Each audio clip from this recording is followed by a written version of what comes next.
अस्सलाम वालेकुम अजीज़ नाज़रीन हज़रात, आप तमाम का नवाज़ उर्दू यूट्यूब चैनल में इस्तकबाल है। नवाज़ उर्दू यूट्यूब चैनल की जानिब से उर्दू मीडियम के तलबा के लिए वीडियो बनाए जाते हैं। तो आज का हमारा ये वीडियो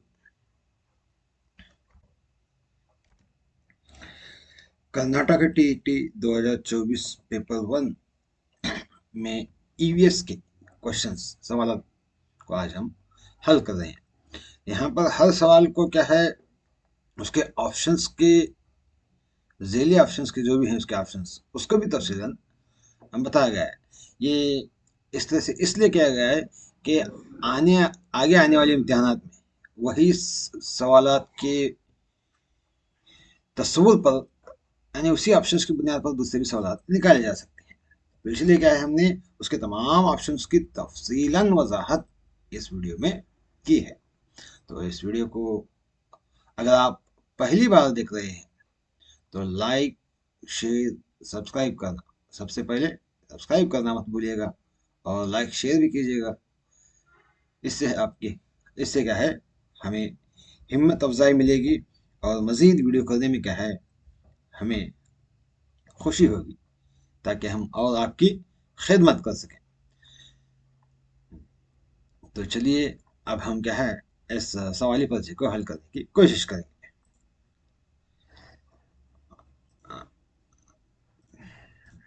देखिएगा, ये माहौलियाती सवाली पर्चा है 2024 का।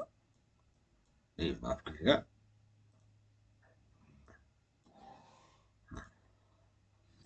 2024 पेपर 1 टीटी। कौन सा? टीईटी। टीटी टीटी पेपर 1 क्या है? पेपर 2024 का क्वेश्चन पेपर है। तो चलो हम अब एक एक करके हल करने की कोशिश करेंगे। पहला सवाल है, देखिए पहला सवाल, दबाव की एसआई इकाई क्या है? दबाव की एसआई इकाई, देखिएगा दबाव की एसआई इकाई क्या है? पास्कल आती है। क्या आती है? पास्कल। क्यों पास्कल आती है? देखिएगा, दबाव जिसको प्रेशर कहते हैं, दबाव की तारीफ क्या है? देखिएगा, दबाव की तारीफ फी इकाई रकबा, रखने वाली कुवत के तौर पर की जाती है। इसका फार्मूला क्या है? P बराबर एफ बटे ए, यानी P क्या है यहाँ पर? दबाव है, और एफ कुवत है, फोर्स है, और ए क्या है? रकबा है। तो ये क्या है? इसका फार्मूला है। तो इसकी एसआई इकाई क्या है? पास्कल है। दबाव की एसआई इकाई पास्कल है। तो पास्कल की तारीफ देखिएगा, पास्कल, एक पास्कल उस दबाव के बराबर होता है जो एक मुरब्बा मीटर के रकबे पर एक न्यूटन की कुवत के उमूमन लगने से पैदा होती है। अमूमन लगने से पैदा होती है। तो यानी क्या है, एक पास्कल बराबर हुआ एक न्यूटन पर मीटर स्क्वायर, पर मीटर स्क्वायर। तो ये क्या है, ये पास्कल और न्यूटन के दरमियान का राबिता है। तो इस तरह से भी सवाल आपको पूछ सकते हैं। अब हम आएंगे दीगर ऑप्शंस क्या बताते हैं। देखिएगा दीगर ऑप्शंस, कुवत, कुवत क्या बताती है? कुवत की एसआई इकाई न्यूटन है, और तवानाई या काम, इसकी एसआई इकाई क्या है? जूल्स है, जूल्स में नापी जाती है। और कुवत फोर्स, हाँ एक मिनट, तो यहाँ पर क्या है, फोर्स की सीजीएस इकाई है, क्या है? डाइन। तो देखिएगा, कंफ्यूज करने के लिए क्या है, फोर्स यानी कुवत के ही दो इकाइयों को दिया गया है, लेकिन एक न्यूटन क्या है, इसकी एसआई इकाई है, और डाइन क्या है? सीजीएस इकाई। सीजीएस यानी सेंटीमीटर ग्राम सेकंड है, यानी एक ग्राम पर क्या है, कितने, एक सेंटीमीटर क्या है उसका फोर्स पड़ा, तो वो पूछा जाता है, वो यानी इसका मतलब है। तो इस तरह से क्या है, ये सवाल पूछा गया है। तो अगला सवाल देखिएगा, बिजली के कौंधने की वजह क्या है? कौंधना मतलब लाइटनिंग, यानी बिजली का कड़कना आता है। तो क्या है, क्या कड़कना? ऑप्शंस तो हैं इसके अंदर, भारी सिया बादलों की तश्कील, चार्जों का जमा होना, पानी के ज़रात का जमा होना, बादलों की बेतरतीब हरकत। देखिएगा सही जवाब क्या है? चार्जों का जमा होना है। चार्ज मतलब क्या है? उसके अंदर करंट, मतलब जो बादल में होता है। तो इसलिए ऐसे क्या है, बिजली का कौंधना क्या कहलाता है, ये फिजाई बल्कि चार्ज के बड़े पैमाने पर खारिज होना है, बल्कि चार्ज के बड़े पैमाने पर खारिज होने का अमल है। इसकी वजह क्या है, क्यों होता है? बिजली के कौंधने की बुनियादी वजह क्या है? बादलों के अंदर और बादलों और जमीन के दरमियान क्या है, मुखालिफ बल्कि चार्ज, क्या है, मुखालिफ बल्कि चार्जों का जमा होना है। मुखालिफ बल्कि चार्जों के क्या जमा होते हैं, इसलिए क्या है, बिजली कौंधते हैं। तो बादलों में मौजूदा बर्फ के क्रिस्टल और पानी के कतरे आपस में क्या करते हैं, टकराते हैं, जिसके रगड़ की वजह से क्या है, खारिज चार्ज पैदा होता है और अलग हो जाते हैं। तो आमतौर पर क्या है, बादल के निचले हिस्से में मंफी चार्ज जमा होते हैं और ऊपरी हिस्से में मस्बत चार्ज जमा होते हैं। तो जब ये चार्ज एक खास हद से ज्यादा हो जाते हैं, तो तेजी से हवा के एक इंसुलेटर के तौर पर जो काम करता है, हवा में से गुजरकर दूसरी चार्ज शुदा इलाके यानी जमीन की तरफ खारिज होते हैं। तो जिसकी वजह से क्या है, रोशनी एक बहुत तेज चमकदार नजर आती है, जिसे हम बिजली का कौंधना कहते हैं, बिजली का कड़कना जो बोलते हैं, बिजली का कौंधना। तो इस लिहाज से क्या है, दूसरा ऑप्शन सही है। कौन सा? दूसरा ऑप्शन, चार्जों का जमा होना। यहाँ पर क्या है, पहले में बताया, पहले में भी दूसरा, दूसरे में भी दूसरा। अगला सवाल देखिएगा, यानी इसके दीगर ऑप्शंस देखिएगा। दीगर ऑप्शंस क्या है, भारी सिया बादलों की तश्कील, यानी ये आमतौर पर बारिश या तूफान का इशारा है, लेकिन ये खुद बिजली के अखराज की बराह रास्त वजह नहीं है। बादलों की तश्कील चार्जेस की पैदाइश के लिए एक माहौल फराहम करती है। पानी के ज़रात का जमा होना, पानी के ज़रात के जमा होने से बादल बनते हैं और बला आखिर क्या है, बारिश होती है। लेकिन ज़रात के टक्कर से पैदा होने वाले चार्जेस अखराज की बराह रास्त वजह है। बादलों की बेतरतीब हरकत क्या करती है, हवा की वजह से क्या बादलों की हरकत होती है, लेकिन बिजली का कौंधना बुनियादी तौर पर इलेक्ट्रोस्टैटिक यानी बल्कि चार्जेस के साकिन या जमा होने के असूल पर मुबनी है। नतीजा क्या हुआ, तो इस नतीजे से साइंसी सबब बादलों में या बादल और जमीन के दरमियान बल्कि चार्जों के जमा होना या फिर उनका खारिज होना है। तो इसलिए क्या है, बादल में बिजली का कौंधना होता है। अगला सवाल है, रोशनी के एक जरिए से मुतवाजी शुआएं एक बेकायदा सतह से मुनकस होती हैं जो मुतवाजी नहीं होती। झील में सबसे मुनासिब बयान कौन सा है? देखिएगा, यहाँ पर बताया गया है, रोशनी रोशनी के जरिए मुतवाजी शुआएं एक बेकायदा सतह से मुनकस होती हैं जो मुतवाजी नहीं होती। तो ये तो इस हिसाब से मुनासिब बयान क्या है लिखना है, यानी रोशनी के इनकास के बारे में सवाल पूछा है, इनकास के कवानीन के हिसाब से। तो इस लिहाज से अगर देखें तो ऑफिशियल की आंसर का सही जवाब क्या है, इस सवाल का तीसरा ऑप्शन है। ये क्या है, ये इनकास करने वाली सतह की बेकायदगी की वजह से होती है, इनकास करने वाली सतह के बेकायदगी की वजह से। तो देखिएगा यहाँ पर ये बकिया ऑप्शन क्यों नहीं है, देखिएगा, इनकास के कवानीन की तामील नहीं होती, इनकास के कवानीन सिर्फ हमवार सतह पर होते हैं, बेकायदा सतह में इनकास मुमकिन नहीं। देखिएगा यहाँ पर क्या है, इसकी इनकास के कवानीन के हिसाब से ये सवाल पूछा गया है। तो अगर इनकी तशरीह देखें तो ये सवाल क्या है, मुंतशिर इनकाश या बेकायदा इनकाश के बारे में पूछा गया है। हाँ, तो कवानीन की तामील के बारे में अगर देखें तो रोशनी का इनकास सतह हमवार हो या बेकायदा हो, हमेशा इनकाश के कवानीन की तामील करती है, यानी जाविया वकू, हाँ, और जाविया इनकास, ये दोनों भी क्या है, बराबर होते हैं। हाँ, जाविया वकू और जाविया इनकास दोनों बराबर होते हैं। तो बेकायदा सतह में देखें तो जब मुतवाजी शुआएं किसी बेकायदा सतह यानी खुरदुरी से टकराती हैं, तो हर शुआ सतह के एक ऐसे छोटे हिस्से से टकराती हैं जिसका नॉर्मल मुख्तलिफ सिम्त में होता है। तो नतीजा ये निकला कि अगरचे हर शुआ इंफरादी तौर पर इनेकास के कवानीन की पैरवी करती है, लेकिन चूंकि मुख्तलिफ शुआओं पर नॉर्मल की सिमत मुख्तलिफ होती है, इसलिए मुनक़स होने के बाद शुआओं की सिमतें एक दूसरे के मुतवाज़ी नहीं होती रहती, वो मुख्तलिफ सिमतों में फैल जाती हैं। तो मुमकिन क्या हुआ, चौथा ऑप्शन क्या है, चौथा नुकता क्या है, मुमकिन होना, यानी चूंकि निकास खुरदरी सतह पर भी मुमकिन है, इसलिए चौथा ऑप्शन भी गलत है। तो दरअसल सतह की बेकायदगी का नतीजा है, तो ये निकास के कवानीन के खिलाफ वर्जी है। तो क्या है सही जवाब, तीसरा ऑप्शन।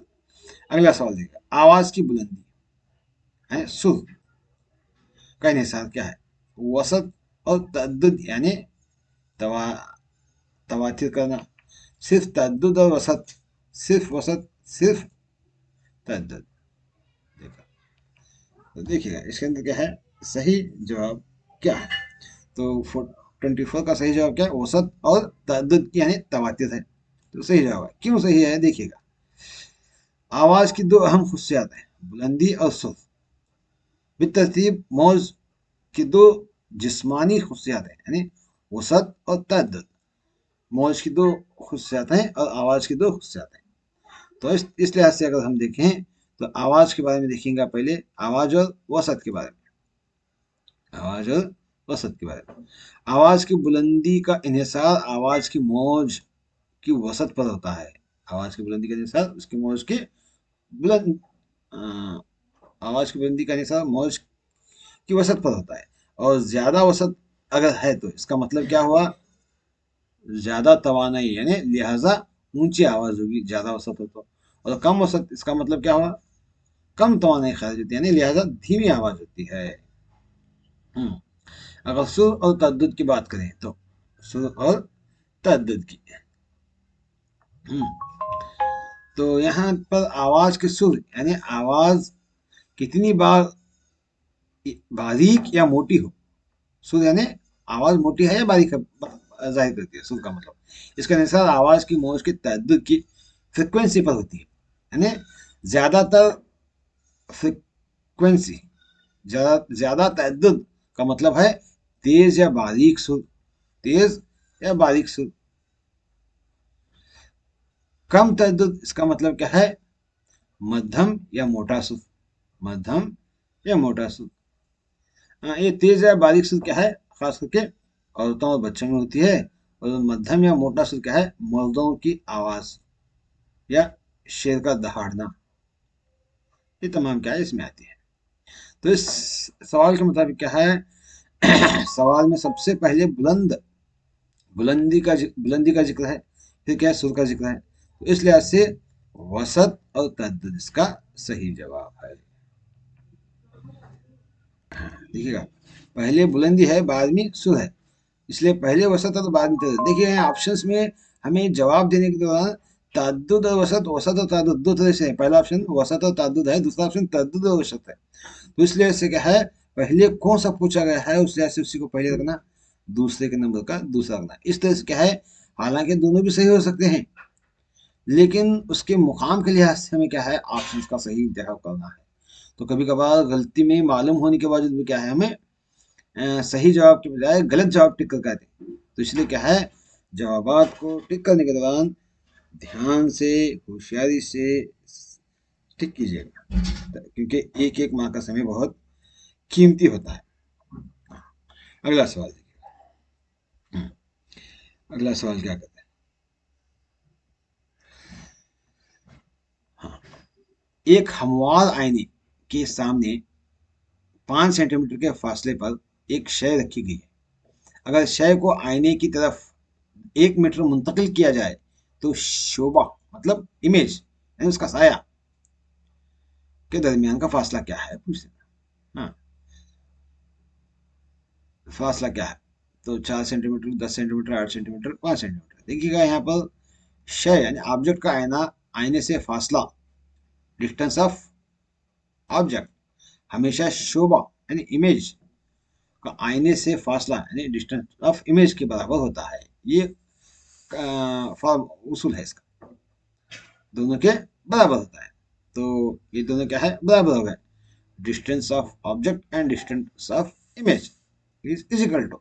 तो इस लिहाज से क्या है, इब्तिदाई सूरत हाल अगर देखें तो आईने से शय का इब्तिदाई फासला 5 सेंटीमीटर है और आईने से शुबे का इब्तिदाई फासला 5 सेंटीमीटर शुबे का। तो शय और शुबे के दरमियान शबिया माफ कीजिएगा शबिया के दरमियान इब्तिदाई कुल फासला क्या है। तो शबिया का देखिएगा, यहाँ पर फर्स्ट पहले हिस्से में इब्तिदाई फासले में फर्स्ट डिस्टेंस में आईने का शय का ऑब्जेक्ट का फासला और इमेज का फासला दोनों को जमा करने पर क्या है, 5 जमा 5 10 सेंटीमीटर होगा। तो तब्दीली के बाद क्या है, शय को आईने की तरफ क्या है 1 सेंटीमीटर हम मुंतकिल कर दें, शय को क्या कर दें 1 सेंटीमीटर मुंतकिल कर दें। तो इस लिहाज से क्या है, इन दोनों का दरमियान का फासला पूछा गया। आईने से शय का नया फासला देखिएगा, यहाँ पर 5 सेंटीमीटर में से 1 सेंटीमीटर निकालने पर क्या है 4 सेंटीमीटर होगा। क्योंकि हमवार आईने की खासियत बरकरार रहती है और आईने से शुबा का नया फासला क्या होगा, नया फासला भी उतना ही होता है। तो इस लिहाज से क्या है,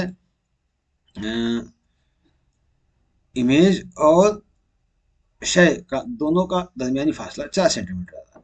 तो इस लिहाज से शय और शुबे के दरमियान शबिया के दरमियान नया कुल फासला कितना होगा, तो 4 सेंटीमीटर की दूरी के हिसाब से अगर हम उसका हिसाब लगाएं तो आईने के पीछे 4 सेंटीमीटर की दूरी का फासला, तो आईने की दूरी का फासला 4 सेंटीमीटर, आईने के सामने की दूरी का फासला 4 सेंटीमीटर और आईने के पीछे का 4 सेंटीमीटर।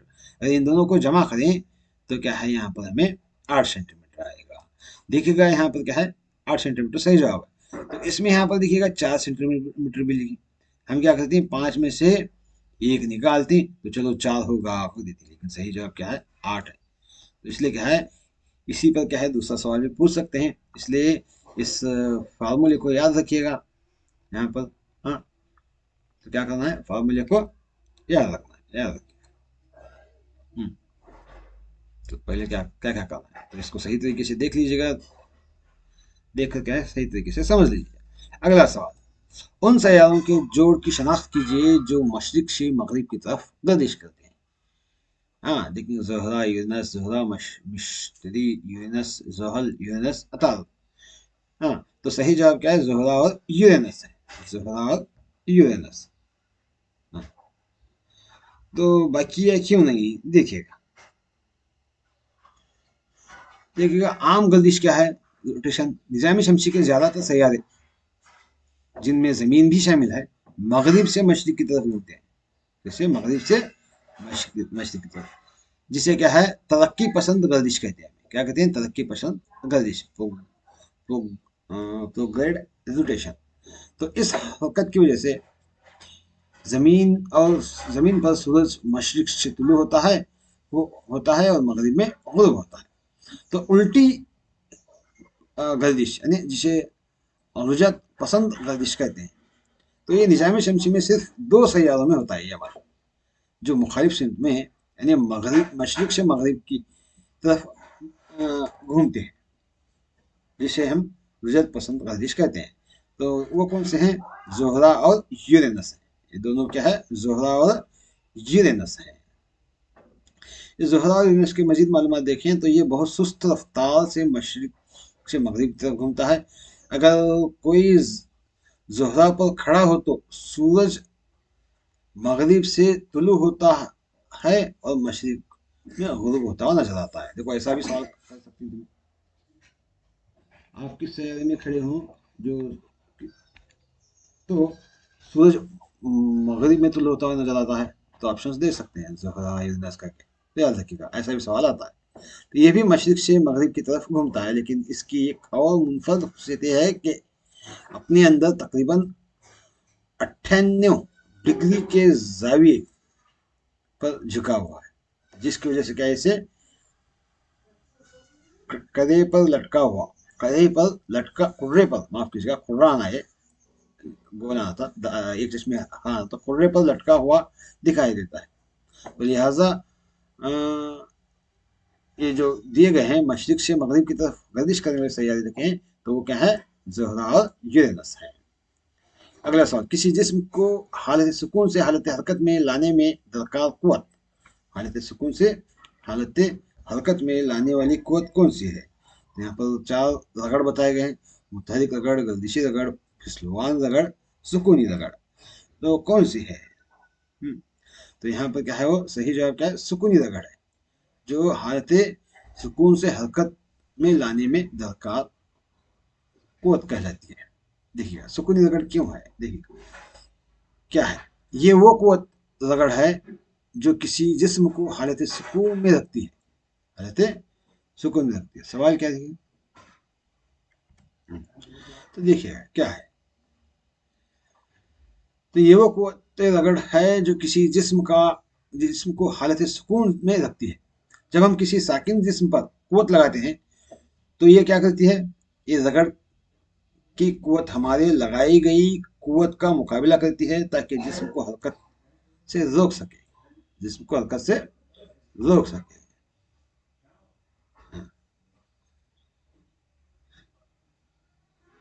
तो ज्यादा से ज्यादा सुकूनी रगड़ की कुव्वत वो ज्यादा से ज्यादा कुव्वत है जो जिस्म को हरकत में हरकत शुरू करने से ठीक पहले दरकार है, जिस्म को हरकत शुरू करने से ठीक पहले ज्यादा से ज्यादा सुकून रगड़। तो इस लिहाजा किसी जिस्म को हालत सुकून से हरकत में लाने के लिए जो कुव्वत दरकार होती है वो बुनियादी तौर पर सुकूनी रगड़ पर काबू पाने के लिए होती है, सुकूनी रगड़ पर काबू पाने के लिए। हाँ, तो मुत्थरिक रगड़ क्या है, ये वो रगड़ है जो उस वक्त काम करती है जब कोई जिस्म पहले ही हरकत कर रहा है, ये हरकत को जारी रखने के लिए दरकार उसकी मुज़ाहमत करती है। फिसलवान रगड़, ये मुतहरिक रगड़ की एक किस्म है जो उस वक्त पैदा होती है जब उस एक सतह दूसरी सतह पर फिसलती है, ये हरकत शुरू करने के बाद लागू होती है। गर्दिशी रगड़, ये मुतहरिक रगड़ की भी एक किस्म है जो एक वक्त उस वक्त पैदा होती है जिसको जब कोई चीज किसी सतह पर घूमती है, आमतौर पर ये फिसलवान रगड़ से बहुत कम होती है, चाहते बहुत कम होती है। नतीजा, हालत सुकून से हालत हरकत में लाने की बात की गई है जो कि सुकूनी रगड़ की तारीफ है, बहरास्त मुताबिकत रखते हैं। तो देखिएगा यहाँ पर क्या है, हमें गलती में क्या करते हैं इस सवाल में, देखिएगा हालत सुकून मतलब खामोश रहना, हरकत नहीं करना, और हालत हरकत यानी हरकत करना, इसलिए क्या है हमें मुतहरिक रगड़ डालते हैं, लेकिन सही जवाब क्या है, सुकूनी रगड़ है, याद रखिएगा। अगला सवाल देखिएगा, दस झील में मुतजानस आमिजा क्या है, मुतजानस आमिजा, तो इसमें क्या है, कौन सा मुतजानस आमिजा है, देखिएगा।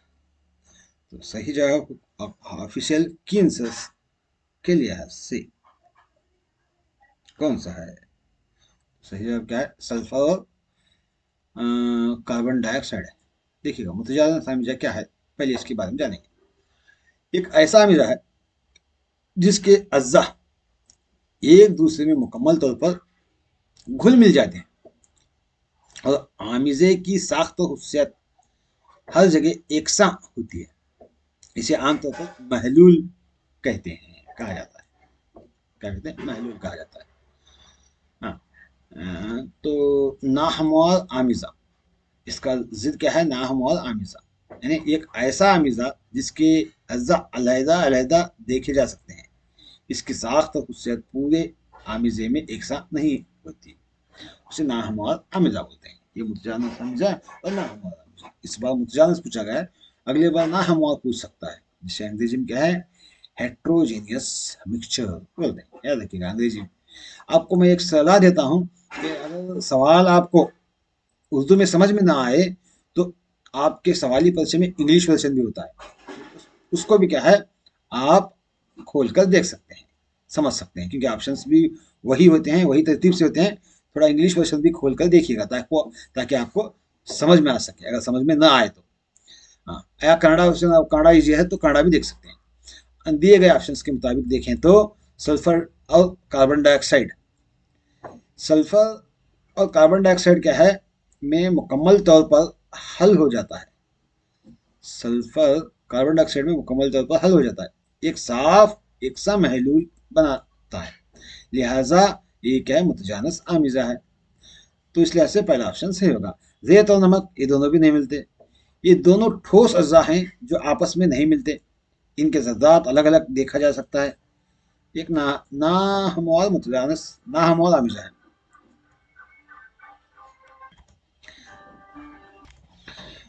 हाँ, इस तरह से शक्कर और रेत को भी क्या है हम अलग अलग कर सकते हैं, वो भी क्या है ना हमवार आमिजा है।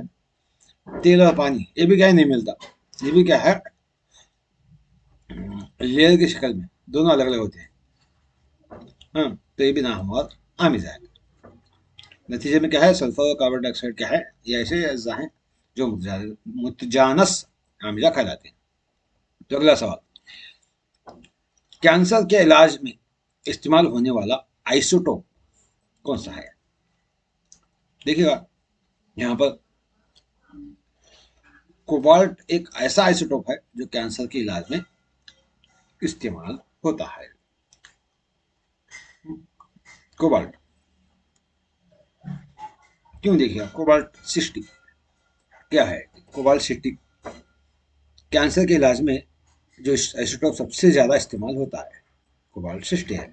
तो इलाज का तरीका क्या है, रेडिएशन थेरेपी कहलाता है इलाज के तरीके को। ये क्या है कोबाल्ट 60 एक रेडियो एक्टिव आइसोटोप है जो ताकतवर गामा शिवाएं खारिज करता है, जिससे क्या है कैंसर की का इलाज किया जाता है। इसका तिब्बी इस्तेमाल क्या दिखेगा, इन गामा शिवाओं को कैंसर के ट्यूमर पर फोकस किया जाता है ताकि कैंसर के खुलियात को तबाह किया जा सके। तो इस इलाज को आमतौर पर कोबाल्ट थेरेपी या गामा थेरेपी कहते हैं।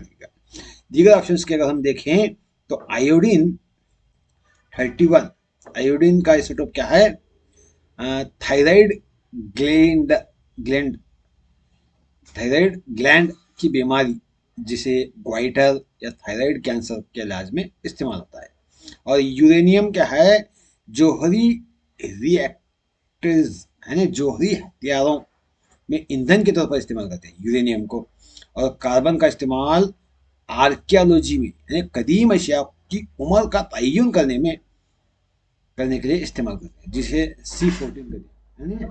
आसार कदीमा के जो अशिया होते हैं कदीम जमाने के, उनकी उम्र का तयन यानी उनकी उम्र तय करेंगे कितने साल पुराना है, कितने साल इसको दफनाया गया, तो कितने सालों तक वो जिंदा था, कब पैदा हुआ, इस तमाम की तहकीकात करने के लिए क्या है कार्बन 14 का अमल इस्तेमाल किया जाता है, कार्बन 14 का। तो ये क्या है आर्कियोलॉजी में कदीम अशिया की उम्र का तयन करने में के लिए इस्तेमाल किया जाता है। हाँ, अगला सवाल देखिएगा, इसलिए से कैंसर के इलाज में क्या है रेडिएशन थेरेपी के बुनियादी तौर पर कोबाल्ट 60 का इस्तेमाल किया जाता है। अगला सवाल, बहुत हवा हल्का या बहुत हल्का या हवा नाइट्रिक एसिड के साथ हाइड्रोजन गैस खारिज करने वाली धातें कौन सी हैं? हाँ, बहुत हल्का खारिज करते हैं, हाँ, कौन सी हैं वो? देखिएगा ऑप्शंस इसमें सही जवाब क्या है, सही जवाब मैग्नीज और मैग्नीशियम है, मैग्नीज और मैग्नीशियम। तो ऑप्शंस में क्या है जो दिए गए हैं, कैल्शियम, सोडियम, जिंक और आयरन या सोडियम आयरन, तो ये तीनों नहीं। तो तीसरा ऑप्शन क्या है सही है, क्यों सही है देखिएगा। तफसीली जानकारी अगर देखें तो नाइट्रिक एसिड की खासियत क्या है, आमतौर पर नाइट्रिक एसिड एक ताकतवर ऑक्साइडिजिंग एजेंट है, जब ये धातुओं से तामुल करता है तो पैदा होने वाली हाइड्रोजन गैस को फौरी तौर पर पानी में ऑक्सीडाइज कर देता है, इसके लिए आमतौर पर हाइड्रोजन गैस खारिज नहीं होती, बल्कि नाइट्रोजन के मुख्तलिफ ऑक्साइड्स खारिज होते हैं। नाइट्रोजन के मुख्तलिफ ऑक्साइड्स जैसे कि nitrogen one, nitrogen two, nitric oxide one, nitric oxide to.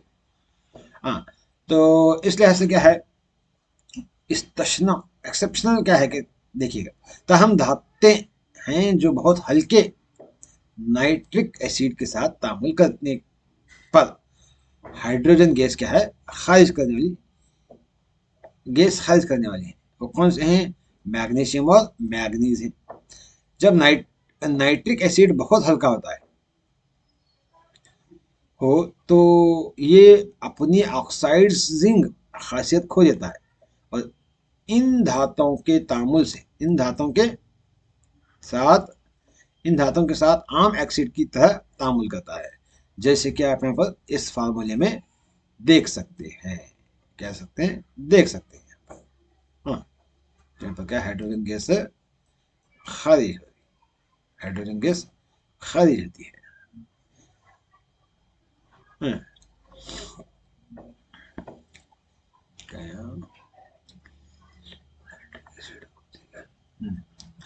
Magnesium में क्या है, नाइट्रिक एसिड मिलाने पर मैग क्या है, वहां पर हाइड्रोजन गैस खारिज होती है।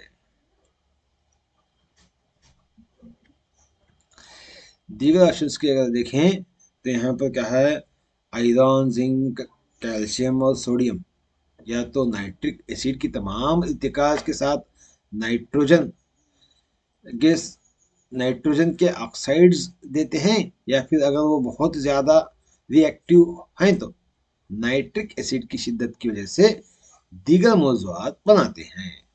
तो इस लिहाज से क्या है, नतीजे में क्या हुआ, मैग्नीशियम और मैग्नीज वो धाते हैं जो हल्के नाइट्रिक एसिड के साथ नाइट्रोजन गैस खारिज करते हैं। अगला सवाल, फौलाद तार से ज्यादा मजबूत तार तालिफी रेशा कौन सा है? फौलाद तार से बहुत मजबूत हो तालिफी रेशा, तो वो क्या है, नाइलॉन है। कौन सा है वो, नाइलॉन है। रियान, पॉलिस्टर, एक्रिक एक्रिलिक तो नहीं है, तो सही जवाब क्या है, पॉलिस्टर है, नाइलॉन है। क्या है, नाइलॉन। क्यों है, देखिए, नाइलॉन नाइलॉन एक मुकम्मल तौर पर मसनवी रेशा है। क्या है ये, मसनवी रेशा है। सवाल क्या है, फौलाद, हाँ, मजबूत तालिफ रेशा पूछा गया है। नायलॉन एक मसनवी रेशा है। इसकी गैर मामूली मजबूती, ताकत और लचक की वजह से जाना जाता है नायलॉन। तो साइंसी तौर पर अगर साबित है कि नायलॉन का रेशा, खास तौर पर नायलॉन 66 फौलाद तार के फौलाद तार से भी ज्यादा मजबूत होता है। क्या है, जब हम इनके वजन के तनासब से मजबूती का मुआवजा करते हैं तब, तो इसी वजह से नायलॉन को पैराशूट बनाने, चट्टानों पर चढ़ने के लिए रस्सियां और सीट बेल्ट, मछली पकड़ने के जाल जैसी अशिया में इस्तेमाल किया जाता है, जो इंतहाई मजबूती की जरूरत होती है। देखिएगा इसका इस्तेमाल कहाँ किया जाता है, नायलॉन का। तो ये भी आपको सवाल आने वाले इम्तिहान में पूछा जा सकता है, तो याद रखिएगा। लिहाजा कीमियाई रेशों, नायलॉन ही वो रेशा है कीमियाई रेशों में नायलॉन ही वो रेशा है जो मजबूती की खुशियत की बिना पर फौलाद तार का मुकाबला करता है। अगला सवाल, मुर्दा नबातात को कोयले में तब्दील करने का अमल वो क्या है, कार्बनाइजेशन कहलाता है। क्या कहलाता है, कार्बनाइजेशन। कार्बन कोयला मतलब कार्बन काला होता है, तो इस लिहाज से क्या है, कार्बनाइजेशन सही जवाब है। तो क्यों सही है देखेंगे। मैं दीगर ऑप्शंस को नहीं पढ़ रहा क्योंकि वक्त ज़ाया होता है पढ़ने से, तो सही जवाब क्यों है वो और दीगर ऑप्शंस की तफसील भी मैं आपको आगे बताऊंगा। देखिएगा, मुर्दा नबातात का कोई कोयले में तब्दील होना एक बहुत सुस्त कुदरती अमल है, जो लाखों सालों में जमीन के अंदर होता है। इस अमल के दौरान मुर्दा पौधों का मुवाजना ज्यादा दर्ज हरारत और ज्यादा दबाव के तहत होता है, जिससे बहुत जिसमें मौजूदा पानी और दीगर गैर कार्बनी मरकबात खारिज हो जाते हैं। तो इसके नतीजे में क्या होता है, पौधों के मवाद में कार्बन की मिकदार में इजाफा होता है और ये बतदरीज कोयले में तब्दील होते हैं। तो इस पूरे अमल को क्या है, नामियाती मादा कोयले में तब्दील होता है। तो इस अमल को कार्बनाइजेशन कहते हैं। दीगर ऑप्शंस के अगर देखें तो एनोटाइजेशन, ये ऐसा अमल है जिसमें धातुओं की सतह पर हिफाजती ऑक्साइड की तह चढ़ाई जाती है। ये कोयले बनने के अमल का नहीं है। जस्तकारी, ये क्या है, ये लोहे और स्टील को जंग लगने से बचाने के लिए उस पर जंग यानी जस्त की तह चढ़ाई जाती है। और तादीली अमल, ये तादीली अमल यानी एक कीमियाई अमल है जो जिसमें तेजाब और असास एक दूसरे के साथ अमल करके नमक और पानी बनाते हैं। ये तादीली अमल है। अगला सवाल देखिएगा, डिहाइड्रेटिंग डिहाइड्रेटिंग एजेंट कौन सा है इसमें?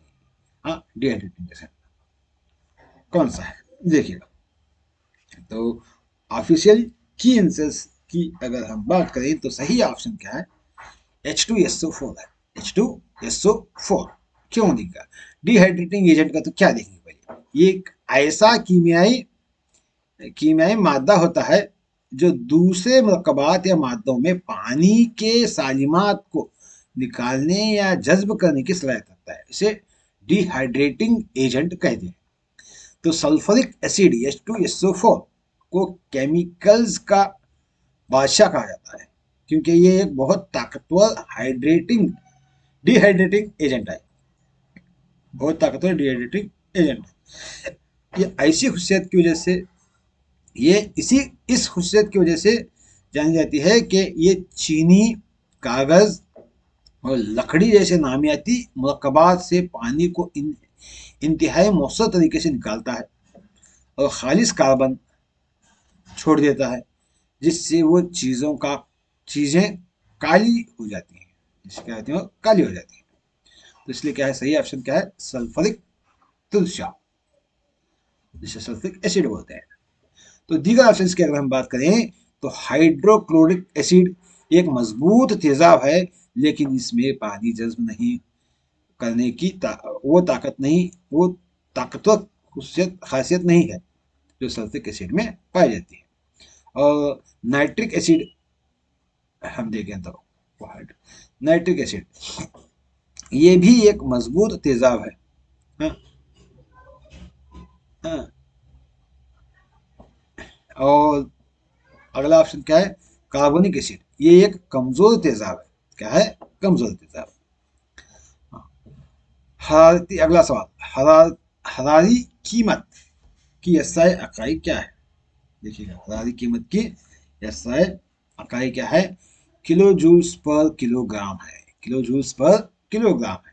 देखिए क्यों किलो जूल्स पर किलोग्राम है, देखिए हरारी कीमत क्या है, किसी भी ईंधन की हरारी कीमत से मुराद वो कुल हरारी तवानाई है जो इस ईंधन के एक इकाई को मुकम्मल तौर पर जलाने पर होती है। तो फार्मूला क्या है इस लिहाज से हरारी कीमत का, पैदाशुदा हरारी तवानाई बटे उसको तकसीम करना है ईंधन के वजन से बराबर होगी हरारी तवानाई के हिसाब से।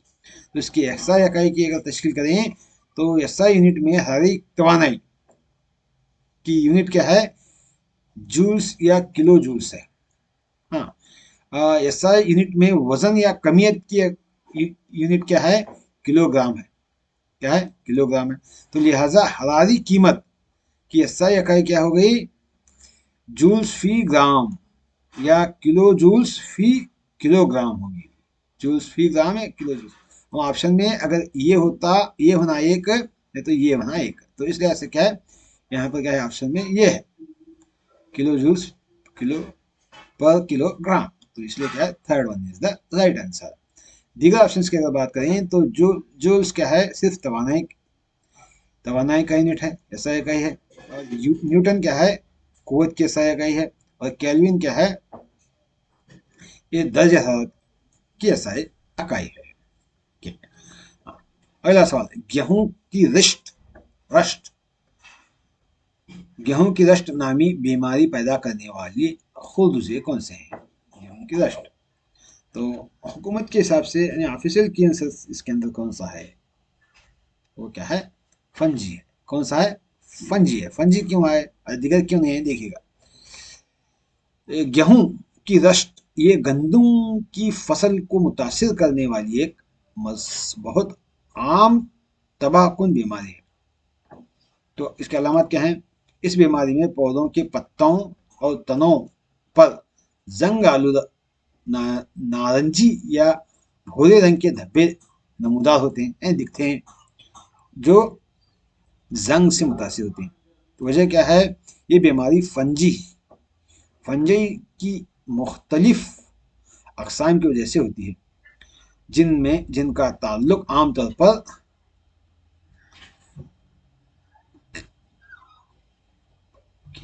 पक्शीनिया नस्ल से होता है। सबसे मशहूर अकसाम में प्लेग रिस्ट है, प्लेग रिस्ट, ब्लैक, माफ कीजिएगा, ब्लैक रिस्ट है, ब्राउन रिस्ट है, और क्या है, वेलुअल रिस्ट है। ये तमाम क्या है, सबसे आम है। तो फंजी की वजह से क्या है, वो बीमारी फैलती है, खून में पैदा होती है।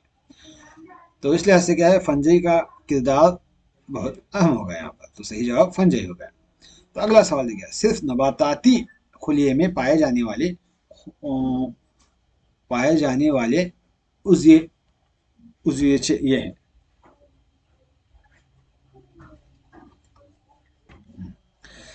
तो अगला सवाल क्या है, सिर्फ नबाताती खुलिये में पाए जाने वाले उज़ीचे कौन से हैं, नबाताती खुले में। तो इसमें सही जवाब क्या है, नबाताती खुले में पाए जाने वाले उज़ीचा खुलवी दीवार है। खुलवी दीवार, प्लास्टेड्स और बड़े खालिए हैं, बड़े खालिए।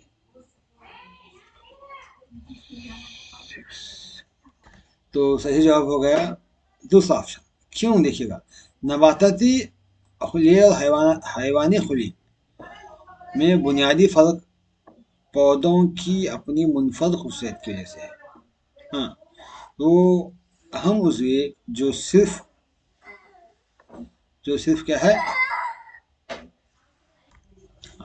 तो इस लिहाज से क्या है, वो अहम उज़्वे जो सिर्फ नबाताती खुलिये में पाए जाते हैं, जो दर्ज हैं। तो सवाल क्या है, नबाताती खुलिये के अहम उज़्वे। तो लाइसोसोम और का इंसानी खुलिये में पाया जाता है, हैवानी खुलिये में। तो यहाँ भी लाइसोसोम है, यहाँ भी लाइसोसोम है। और देखिएगा अगले ऑप्शंस के बारे में। खुलवी दीवार ये क्या है, खुले की बेरूनी तह होती है, जो बुनियादी तौर पर क्या है, सेल्यूलोज कहलाती है, सेल्यूलोज से बनती है। ये खुले मजबूती और शक्ल और तहफ़्फ़ुज़ का फराहम करती हैं।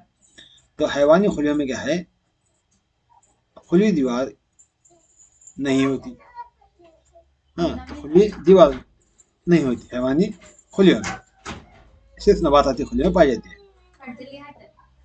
तो इस लिहाज से प्लास्टेड्स इनकी सबसे अहम किस्म क्लोरोप्लास्ट है, जिसमें क्या है, क्लोरोफिल नामी मादा पाया जाता है। तो क्लोरोप्लास्ट पौधों की ज़ियाए तालीफ, तो ये ज़ियाए तालीफ के ज़रिए अपनी ग़िज़ा तैयार करने के काबिल बनाते हैं। तो ये हैवानी खुलियों में ये नहीं होता। तो मरकज़ी बड़ा खुलिया, तो नबाताती खुलिये में आमतौर पर बहुत बड़ा यानी दायमी खुलिया होता है, जो खुलिये 50 से 90% इससे घिरते हैं। ये पानी, ग़िज़ाई अज़ा और फुज़ले को ज़ख़ीरा करते हैं, और ये खुलिये तोरजी को बरकरार रखते हैं, हाँ, तोरजी दबाव को। तो हैवानी खुलियों में खाली छोटे आर्जी होते हैं। तो इस लिहाज से क्या है, हैवानी नबाताती खुलिये में क्या है, ये खुलवी दीवार, प्लास्टिड्स और बड़े खालिए पाए जाते हैं। तो ये तमाम बकिया क्या है, ये सही ऑप्शन है। तो बकिया क्या है, ये खुलवी झिल्ली, लाइसोसोम, ये तमाम हैवानी खुलिये में पाए जाते हैं। तो नबाताती खुलिये में क्या है, ये पाए जाते हैं। तो अगला सवाल क्या है, फहरिस्त तरीके का। फहरिस्त ए में दिए गए हुदूद हैं, और फहरिस्त बी में क्या है, अफजाइश शुदा हार्मोन्स है। तो कौन से हुदूद में कौन से हार्मोन्स खारिज होते हैं, देखिए। तो यहाँ पर अगर हम देखें तो इसमें पचोटरी गुदुद में, पचोटरी गुदुद में क्या है,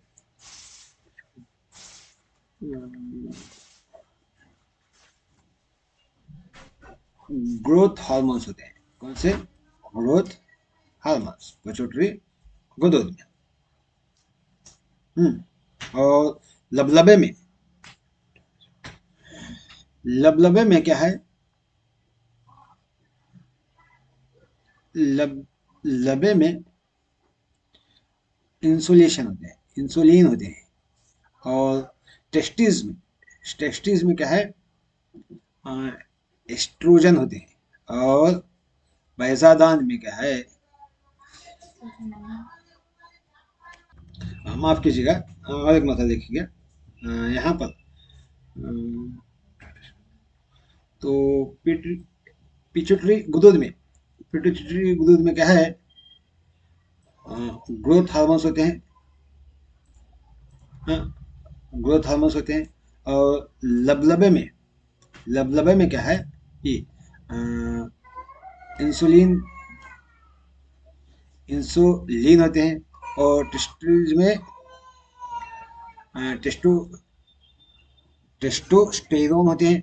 और बैजादान में क्या है, यहाँ पर एस्ट्रोजन होते हैं, बैजादान में एस्ट्रोजन होते हैं। तो इस लिहाज से क्या है, दूसरा ऑप्शन सही है, ऑप्शन के आंसर में भी है। ये क्यों है देखिएगा यहाँ पर इनकी तशरीह। हाँ, तो ये जोड़ है, तो जोड़ की तशरीह देखिएगा। पिट्यूटरी गुदूद दिमाग के नीचे वाक़ होती हैं। कई अहम हार्मोन्स खारिज करते हैं, उनमें क्या है, ग्रोथ हार्मोन्स भी है। हाँ, जो जिस्म की नशोनुमा को कंट्रोल करते हैं। लबलबा, ये लबलबा के जुज़ों से इंसुलिन खारिज करते हैं, जो खून में शक्कर यानी ग्लूकोज की सतह को मुनज़्ज़म करने के लिए ज़रूरी है। और टेस्टीज में ये मर्दाना तौलीदी गुदूद हैं, जो बुनियादी तौर पर मर्दाना जिनसी हार्मोन्स टेस्टोस्टेरोन हैं खारिज करते हैं। और बैजादान ये नराना तौलीदी गुदूद हैं, जो बुनियादी तौर पर क्या है, जिनाना जिनसी हार्मोन्स एस्ट्रोजन खारिज करते हैं। हाँ, हाँ। तो इस लिहाज से क्या है, दूसरा ऑप्शन सही होगा। अगला सवाल, झील में दो बयान दिए गए हैं, इनकी सही तरतीब, सही जवाब का इंतखाब करना है। तो पहला बयान क्या है, फर्टिलाइज मिट्टी को, फर्टिलाइज मिट्टी को कोई ह्यूमस फराहम नहीं करता। दूसरा है, पौधों के लिए खाद में पौधों के लिए तगजिया अज़ा कम होती है। तो ये दो बयान दिए गए। तो ऑफिशियल के आंसर्स में क्या है, यहाँ पर बताया गया है, तो क्या बताया गया है, दोनों बयान सही बताया गया है, लेकिन क्या है, दूसरा बयान यहाँ पर गलत लगता है। क्यों? तो फिर भी क्या है, देखेंगे क्या है। तज्जिया करें तो फर्टिलाइज मिट्टी को हुमस फराहम नहीं करती। तो वजह क्या है, ये जुमला सही है, ट्रू है। क्यों? फर्टिलाइज कीमियाई खाद है। फैक्ट्रियों में तैयार करदा गैर नामियाती नमकियात हैं। इनके बुनियादी मकसद क्या है, नाइट्रोजन, फास्फोरस और पोटाशियम है, जिसे खुसूसी मखसूस ज़रूरी तगज़ीरी अज्जा फराहम करते हैं। ये मिट्टी में किसी किस्म की नामियाती मादे यानी ह्यूमस का इजाफा नहीं करते। तो ह्यूमस सिर्फ कुदरती खाद में होता है। कहाँ होता है? कुदरती खाद से हासिल होता है, जो मुर्दा पौधों और जानवरों के फुजले से तैयार होता है, ह्यूमस। हाँ, दूसरा बयान क्या है हमारा, खाद में पौधों के लिए तगजिया अज़ा कम होती है। तो इस हैसियत से ये गलत दिखाया गया है। क्यों है? ऑफिशियल में सही बताया, लेकिन क्यों गलत है देखिएगा। वजह क्या है देखिए, खाद एक कुदरती नामियाती मादा है, जो ज़मीन को कसीर मिकदार में ह्यूमस फराहम करता है। क्या फराहम करता है? ह्यूमस फराहम करता है। अगरचे इसमें तकदीरी अज़ा यानी फर्टिलाइज के मुकाबले निस्बतन कम मुर्तकज़ होते हैं, लेकिन वो पौधों के लिए तमाम ज़रूरी तगज़ियाई अज़्ज़ा फराहम करते हैं, मिट्टी की बनावट को बेहतर बनाते हैं। बयान की गैर इबारत ये तासर देती है कि खाद क्या है, खाद में तगज़ियाई अज़्ज़ा की मिकदार कम होती है, जो कि फर्टिलाइज के मुकाबले सच है। लेकिन चूंकि खाद दरअसल ग़िज़ाई अज़्ज़ा है से भरपूर होती है और मिट्टी की ज़रख़ेज़ी को बढ़ाती है, ये कहना कि तज़ीद अज़्ज़ा कम होते हैं, ये एक मुबहम बयान है जो अमूमन कुदरती खाद की अफादियत को कम करके पेश किया गया। तो इस तरह अगर इम्तिहानी सवाली परिचय में जो आम तौर पर मफरूज़ा लिया गया है, खाद फर्टिलाइज़र के मुकाबले में कम इर्तिकाज़ रखती है, इसलिए बयान क्या है, दो को भी हम सही समझा जा सकता है, लेकिन फर्टिलाइज का मकसद इर्तिकाज़ है और खाद का मकसद मजमूई मिट्टी की सेहत है। तो इसलिए क्या है, वो दुरुस्त जवाब है। तो दीगर ऑप्शंस के अगर देखें तो 1 और 3 की अगर हम इस बात पर जोर दें कि खाद फर्टिलाइजर के मुकाबले में तगज़ीरी अज़्ज़ा की कम मुर्तकज़ सप्लाई है, तो दोनों बयान सही होते हैं। हाँ, तो इस लिहाज से क्या है, बयान एक सही है और बयान दो गलत है। तो अगला सवाल देखिए, अंदरूनी बारावरी को जाहिर करने वाले जानदारों के नाम सही ग्रुप। अंदरूनी बारावरी, तो अंदरूनी बारावरी का तो क्या देखिएगा, अंदरूनी बारावरी यानी इससे मुराद वो अमल है जिसमें मादा जानदार के जिस्म के अंदर नर और मादा के तौलीदी खुलिये का मिलाप होता है, जिस्म के अंदर होता है। इस अमल को आम तौर पर जमीनी जानदार और परिंदे में पाया जाता है, जमीनी जानदार और परिंदे में पाया जाता है। तो इस लिहाज से जमीनी जानदार देखें तो यहाँ पर मोगे, गाय और कुत्ते आते हैं। मेंढक मछलियाँ समंदर में आते हैं, मछलियाँ मेंढक। हाँ, तो इस लिहाज से फर्स्ट ऑप्शन सही है। तो ग्रुप की तज्जिया देखिएगा, मुर्गियाँ, गाय और कुत्ते। ये मुर्गियाँ परिंदे हैं जिनमें अंदरूनी बारावरी होती है, गाय दूध देने वाले जानवर हैं जिनमें अंदरूनी बारावरी होती है, और कुत्ते दूध पिलाने वाले जानवर हैं इनमें भी क्या अंदरूनी बारावरी होती है। नतीजा ये निकला कि पहला ऑप्शन सही है। तो इस लिहाज से क्या है, इन तमाम ऑप्शंस में मछलियाँ और मेंढक शामिल हैं। तो मछलियाँ और मेंढक क्या है, पानी में रहने वाले जानवर हैं जिनमें आमतौर पर क्या है, बैरूनी बारावरी होती है, अंदरूनी नहीं होती। लेकिन अंडे और स्पर्म्स पानी में मादा जानदारों के जिस्म से बाहर बाहर मिलते हैं। लिहाजा वो ग्रुप जिनमें बैरूनी बारावरी वाले जानदार शामिल हैं वो सही जवाब नहीं हो सकता। तो इसलिए क्या है, पहला ऑप्शन सही है। अगला सवाल, जंगल कटाई, जंगल कटाई। तो देखिएगा जंगल कटाई का ऑप्शन जवाब क्या है। तो इसमें क्या है, तो थोड़ा बाद में कार्बन डाइऑक्साइड की मिकदार घटती है, जंगल काटने से बढ़ती है। जमीन पानी की सतह में इजाफा होता है, तो ये भी नहीं होता, जंगल काटने से बारिश कम होती है। फितरत में माहौली गैर तवाज़ुन पैदा होता है, तो ये तो सही है, माहौली तवाज़ुन पैदा होता है। आलमी हिद्दत में कमी होती है, हिद्दत में कमी नहीं होती, ज़्यादा होती है। तो इसलिए क्या है, सही जवाब क्या है, तीसरा है, जंगल की कटाई से। ये क्या है, जंगल की कटाई से एक बहुत बड़ा माहौली मसला है जिसके नतीजे वसी और तबाहकुन होते हैं, बहुत से अवामिल को मुतासिर करते हैं जिनका मजमूई असर माहौलियाती निज़ाम का तवाज़ुन बिगड़ता है। तो दीगर ऑप्शन की अगर बात करें तो जंगलात की कटाई मिट्टी के कटाव, बारिश के निज़ाम में तब्दीली, पौधों और जानवरों की अनवाह का खात्मा और दर्ज हरारत में इजाफे का बायस बनती है। तो इस लिहाज से तमाम अवामिल फितरत में माहौली गैर तवाज़ुन पैदा करते हैं। तो लिहाजा दोस्त जवाब क्या है, तीसरा है। दीगर ऑप्शन की बात करें तो कुरैबाद में कार्बन डाइऑक्साइड की मिकदार घटती नहीं बढ़ती है, क्योंकि पौधे काटने से ज़्यादा तालीफ के लिए कार्बन डाइऑक्साइड जज्ब करते हैं। तो जंगलाती कटाव से पौधों की तादाद कम होती है, जिससे फिजा में कार्बन डाइऑक्साइड का जज्ब होना कम होता है। हाँ, और मिकदार बढ़ जाती है, कम नहीं होती, घटती नहीं है। ज़ेर ज़मीन पानी की सतह में इजाफा, तो देखिएगा दरख्तों को की जड़ें पानी को जज्ब करने और उसे जरखेज ज़मीन उसे ज़ेर ज़मीन जरखेज करने में मदद कर देती हैं। जंगलात की कटाई से ये अमल मुतासिर होता है और बारिश का पानी तेजी से बह जाता है, और जिसके वजह से जेर जमीन पानी की सतह घटती है, बढ़ती नहीं है, इजाफा नहीं होती, घटती है, इसलिए भी गलत था। तो आलमी हिद्दत में कमी वाकई होती है, तो ये भी गलत है, क्योंकि जैसा कि ऊपर बयान किया गया है कार्बन डाइऑक्साइड की मिकदार में इजाफा होता है, तो इस वजह से क्या है, आलमी हिद्दत में भी इजाफा होता है। तो इसलिए ऐसा क्या है, चौथा भी ऑप्शन गलत है। अगला सवाल, इंसानी अखराजी निज़ाम में पेशाब के बहाव की सही तरतीब, पेशाब के बहाव की सही तरतीब क्या है इंसानी अखराजी निज़ाम में?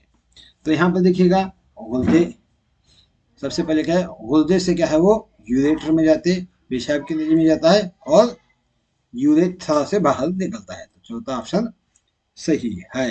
देखिएगा, अखराजी इंसानी अखराजी निज़ाम में पेशाब की तश्कील और अखराज का अमल एक खास तरतीब में होता है।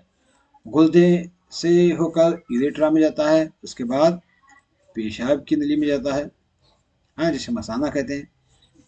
तो पेशाब की नली में जाकर क्या है, वहां से यूरेट्रा के जरिए बाहर खारिज होता है।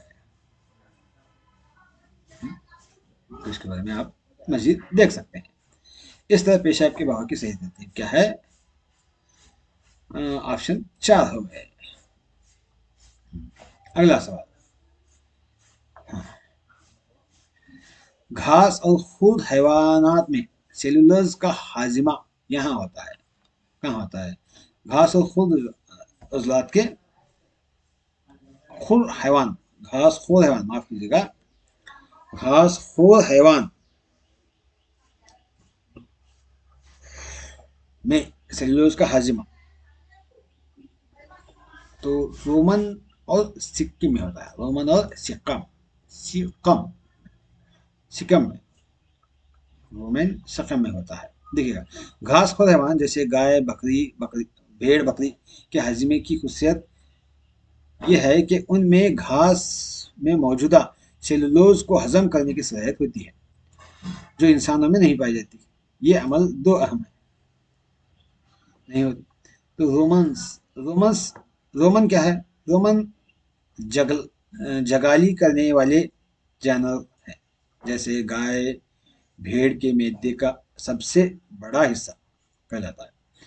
इसमें खुसूसी बैक्टीरिया होते हैं और प्रोटोजोआ रहते हैं, जो सेलुलोज को हजम करने वाले खामिरे पैदा करते हैं। ये माइक्रोज ही सेलुलोज को तोड़कर जानवरों के लिए काबिल इस्तेमाल ग़िज़ा अज़्ज़ा में तब्दील करते हैं। और शिकम शिकम ये छोटी आंत, शिकम है पेट, ये छोटी आंत और बड़ी आंत के दरमियान वाक़ एक थैली नुमा ढांचा है, जिसे क्या है, गैर गैर जगाली करने वाले घास खोर जानवर, जिसे घोड़े, खरगोश, सेलुलोज की बड़ी मिकदार शिकम में मौजूदा माइक्रोज की मदद से हजम करते हैं। तो इस तरह से क्या है, शिकम और रोमन ये दोनों भी क्या है, सही जवाब हो गया। अगला सवाल, वो आलात जो तलबा, उस्ताद और वसाइल के दरमियान फासला कम करते हैं। देखिएगा, यहाँ पर क्या है, पेडागोजी के सवाल चल रहे हैं, 8 सवाल हैं। हाँ, तो 8 सवाल, इल्म अंग्रेजी में 8 और ईवीएस में 8, तो कुल क्या है 15 सवाल आते हैं। तो इस तरह से क्या है, देखिएगा, तो सवालिया ऑप्शंस क्या हैं, सवालिया बैंक और तो ये पेडागोजी के सवाल हैं। देखिएगा, तो इस ऑप्शन के हिसाब से वो आला जो तलबा, उस्ताद और वसाइल के दरमियान फासला कम करता है। सवाल ऑप्शन, पहला ऑप्शन है सवालिया बैंक और सीखने का मवाद, किताब और तजुर्बा गाह, टेक्नोलॉजी और सॉफ्टवेयर, किताब खाना और स्टाफ रूम। तो देखिएगा, यहाँ पर अगर पेडागोजी का सवाल है तो फासला कम करने वाला कौन सा है? देखिएगा, सवाल परीक्षा अगर बच्चों को दे तो बच्चे क्या है, खामोशी से हल करेंगे, लेकिन फासला भी रहेगा। सीखने का मौका दे तो भी सीखेंगे, तो यहाँ पर टेक्नोलॉजी और सॉफ्टवेयर ये ऐसे हैं जो फासला कम करते हैं। फासला क्या है, इनके दरमियान का फासला कम करते हैं। क्यों, देखिएगा, टेक्नोलॉजी और सॉफ्टवेयर डिजिटल और दौर में टेक्नोलॉजी जैसे इंटरनेट, कंप्यूटर, मोबाइल वगैरह, सॉफ्टवेयर जैसे लर्निंग मैसेंजर सिस्टम, तालीमी एप्स, वीडियो कॉन्फ्रेंस टूल्स वगैरह, वो बुनियादी आलात हैं जिन्होंने तालीम के सह-रुखी को अक्सर बदल दिया है। तो इसलिए क्या है, ये ऑप्शन सही है, टेक्नोलॉजी और सॉफ्टवेयर। क्योंकि टेक्नोलॉजी और सॉफ्टवेयर की वजह से क्या है, तलबा, उस्ताद और वसाइल के दरमियान फासला कम करते हैं। हालांकि हम उस्ताद क्या है, एक मुकाम पर देते हैं, आप भी देख सकते हैं, मैं एक मुकाम पर बैठकर पढ़ा रहा हूँ और तुम एक मुकाम पर बैठकर मेरा वीडियो देख रहे हैं, तो इस तरह से हमारा फासला, दरमियान का फासला क्या होगा, कम हो गया। तो इस लिहाज से तो फासला कम होने की वजूहत क्या निकला, तलबा और उस्ताद के दरमियान वीडियोस कॉन्फ्रेंस और ऑनलाइन चैट की बदौलत उस्ताद और तालिब इल्म दूर बैठकर भी क्या है, आसानी से एक दूसरे से राबिता कर सकते हैं, जैसे कि हम और आप वक्त कर रहे हैं, जिसे जूम और गूगल मीट भी बोलते हैं। फासलाती तालीम को मुमकिन बनाते हैं। और दूसरा क्या है, तालिब इल्म और वसाइल के दरमियान फासला कम होता है। कैसा, टेक्नोलॉजी की मदद से तलबा और दुनिया भर के वसाइल को, जैसे ईमेल, ई किताबें, तहकीकी मकाले और इंटरेक्टिव लर्निंग मॉडल्स तक फौरी रसाई हासिल करते हैं। तो इसलिए ऐसे क्या है, तीसरा ऑप्शन सही है। तो उस्ताद और वसल के दरमियान अगर देखें तो टेक्नोलॉजी और उस्ताद को नए तदरीसी मवाद की तैयारी में मदद करते हैं और तलबा की पेशरफ्त को ट्रैक करने के लिए ताकतवर सॉफ्टवेयर टूल्स फराहम करते हैं। तो अगला ऑप्शन, तलबा में तालीमी और समाजी महारतों को बढ़ाने का बेहतरीन तरीका है।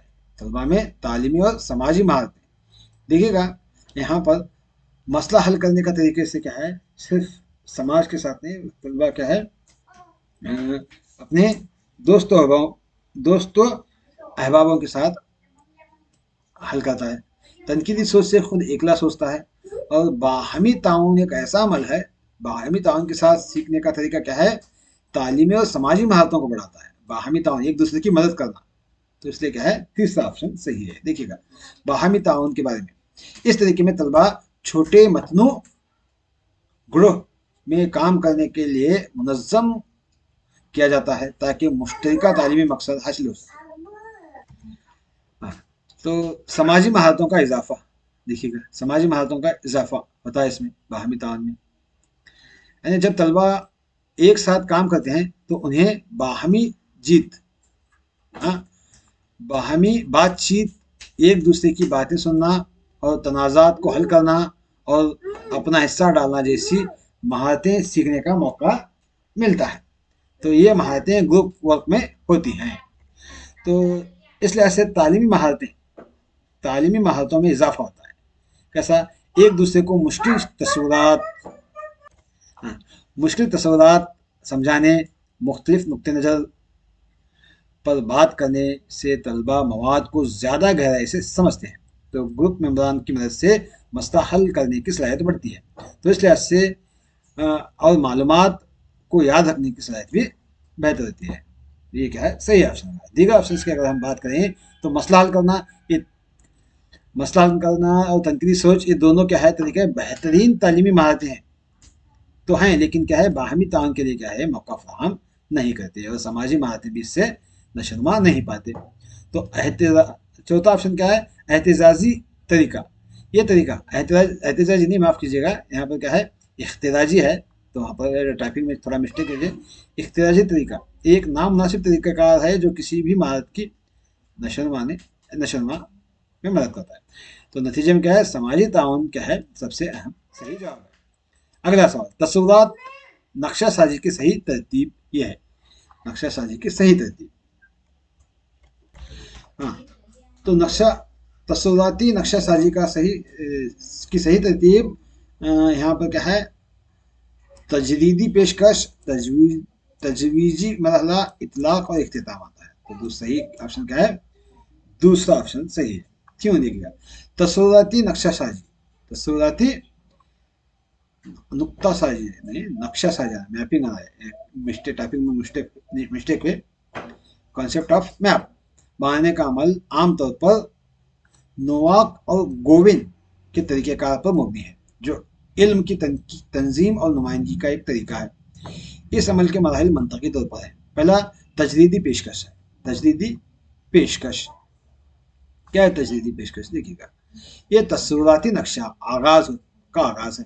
इस मरहले में सबसे पहले किसी बुनियादी मरकजी ख्याल या बड़े तजरीदी ख्याल को मुंतखब किया जाता है और इसे नक्शे में सबसे ऊपर रखा जाता है और ये नक्शे की बुनियाद फराहम करता है। दूसरा क्या है? तजरीदी मरहला। तजरीदी मरहला क्यों? इस मरहले में तालिब इल्म मरकजी ख्याल से मुताल्लिक ज़ीली तस्वुरात की निशानदेही करता है, फिर इन तस्वुरात को राबितादारी यानी जुमलों के जरिए जोड़ता है और तजवीज़ यानी खैज़ बयान यानी माने खैज़ बयान बना सकता है। मिसाल के तौर पर पौधे, ज़रूरत और पानी, ये तमाम क्या है? पौधों की ज़रूरत क्या है? पानी है। पौधों की ज़रूरत पानी है। अगला है इतलाक। इस मरहले में तैयार शुदा शय को किसी खास मकसद या सूरत हाल पर लागू किया जाता है। इसका इतलाक नए मसाइल को हल करने, किसी मवाद को याद करने, मदद करने के लिए किया जा सकता है। ये नक्शे की अफादियत को जानता है। इख्तिताम, ये क्या है? ये अमल आखिरी मरहला है। इसमें नक्शे का जायजा लिया जाता है, इसमें ज़रूरी इस्लाहात की जाती है, सीखने को अमल का खुलासा होता है। इसलिए ऐसे दूसरा ऑप्शन सही है। अगला सवाल देखिए, वो नक्शा नुक्ते नज़र जो ख्यालात के तजुर्बात और तनकीदी सोच की खोज को फरोग देता है। तनकीदी सोच की खोज को फरोग देने वाला नजरिया। तो यहाँ पर देखिएगा, तनकीदी सोच में ऑप्शन दें। पहला क्या है? तनकीदी सोच की खोज को फरोग देने में तो तनकीदी खोज में मसले के हल की रसाई है पहला। दूसरा, इंक्वायरी पर मुबनी तदरीसी सीखने का तरीका है। इस्तिखराजी तरीका है, इस्तिखराजी रसाई है। तो देखिएगा, सही ऑप्शन क्या है? दूसरा है, इंक्वायरी पर मुबनी तदरीसी तरीका। क्यों? क्योंकि इसका बुनियादी मकसद क्या है? इस तरीके का में तालिब इल्म क्या करते हैं? सवाल पूछने, तहकीक करने और खुद जवाब तलाश करने पर जोर देते हैं।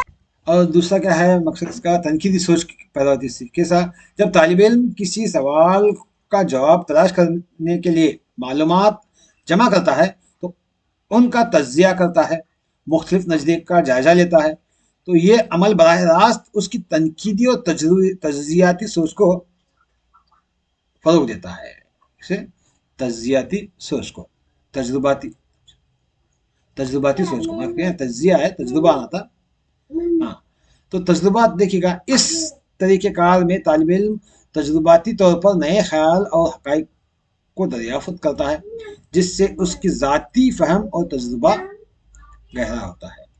दीगर ऑप्शन की अगर हम बात करें तो मसला हल करने की रसाई, ये तरीका तनकीदी सोच को फ़रोग देता है, लेकिन इंक्वायरी बेस्ड लर्निंग वो वसी फ्रेमवर्क है जिसमें मसले का हल भी शामिल है और जो ख़ास तौर पर नए ख्यालात की दरियाफ़त और तहकीक पर जोर देता है। इस्तिखराजी रसाई, इसमें आम उसूल से ख़ास मिसाल की तरफ बढ़ा जाता है। तो ये तरीका आम तौर पर तनकीदी सोच के बजाय उसूल की तफहीम और इतलाक़ पर जोर देता है। तो इस्तिखराजी रसाई में अगर देखें तो ये इस्तिखराई और इस्तिखराज दोनों का इम्तिजाज है, अगरचा ये एक मुतवाज़न है तरीका है। तो इस लिहाज से लेकिन तनकीदी सोच तजुर्बात को सबसे ज़्यादा फ़रोग देते हैं। तो इसलिए क्या है? इंक्वायरी पर मुबनी तरीका सही है। अगला सवाल, दर्ज झील में से तशखीशी आला ये है, तशखीशी आला ये है। तो यहाँ पर यूनिट टेस्ट है, तहरीरी इम्तिहान है, हम उम्र तशखीश है, मुशाहिदा है। तो सही जवाब क्या है? यूनिट टेस्ट है। क्यों यूनिट टेस्ट है देखिएगा। तशखीशी आला, तशखीशी आला वो तरीक़ाकार या ज़रिया है जिसके ज़रिए किसी तालिब इल्म की कारकर्दगी, सलाहियतों, इल्म की सतह का अंदाज़ा लगाया जाता है। ये 4 इख्तियारात जो आपको हमें दिए गए हैं असल में तशखीशी अमल का हिस्सा है, लेकिन सवालात का मकसद एक ऐसा मखसूस आला या तकनीक की निशानदेही करना है जो तशखीश में इस्तेमाल होता है। तो उसमें क्या है? सही जवाब यूनिट टेस्ट और तहरीरी इम्तिहान है। तो तशखीशी अक़साम हैं, ये वो प्रोडक्ट्स हैं जिनके ज़रिए तशखीश की होती है। ये दोनों मजमूई तौर पर क्या है? मजमूई तशखीश के तौर पर ज़्यादा इस्तेमाल होते हैं, लेकिन ये आला खुद आला नहीं है। तो इसलिए मुशाहिदा अगर देखें तो ये तशखीसी तकनीक है। तो इस लिहाज से जिसे ख़ास तौर पर रवैया और अमली सलाहियत की तशखीश के लिए इस्तेमाल किया जाता है। मुशाहिदा क्या है? रवैये और अमली सलाहियत के लिए, सलाहियतों की तशखीश के लिए इस्तेमाल किया जाता है। लेकिन तालीमी और तशखीशी तरीक़ेकार में हम उम्र तशखीश एक मुनज़्ज़म और रस्मी आला है, जहाँ हम मरतबा तालिब इल्म की कारकर्दगी को एक मुतय्यन मियार या रुब्रिक पर जांचा जाता है। ये एक जदीद, मौसर और बराह रास्त तशखीशी आला के तौर पर तस्लीम शुदा है। तो इसलिए क्या है, यहाँ पर पहला ऑप्शन सही जवाब है, यूनिट टेस्ट। तो अब हम क्या है, तशखीशी आलात, रुब्रिक और चेकलिस्ट के बारे में मज़ीद जानकारी हासिल करेंगे। देखिए, रुब्रिक क्या है? रुब्रिक एक स्कोरिंग गाइड है जो किसी आम जैसे मजमून, प्रेजेंटेशन या प्रोजेक्ट के मियार को मुतय्यन करने के लिए इस्तेमाल होता है। ये न सिर्फ तशखीशी आला है, तशखीश करने के वाले उस्ताद हम जमात की मदद करता है, बल्कि तलबा को भी वाज़ेह तौर पर बताता है कि अच्छी कारकर्दगी के लिए क्या ज़रूरी है। रुब्रिक के अहम अज़्ज़ा,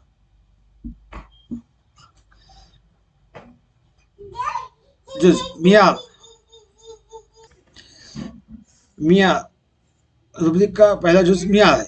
वो मखसूस महारतें या पहलू जिनकी जांच की जाती है, जैसे मवाद की दुरुस्तगी, तंजीम, तख्लीकी सलाहियत, ग्रामर वगैरह।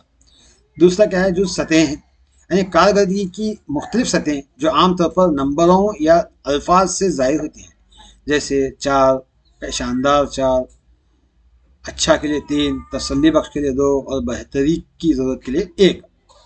और तीसरा जो क्या है? तफसील है। ये हर मियार के तहत कारकर्दगी की हर सतह की वाज़ेह और तफसीली वजाहत करता है।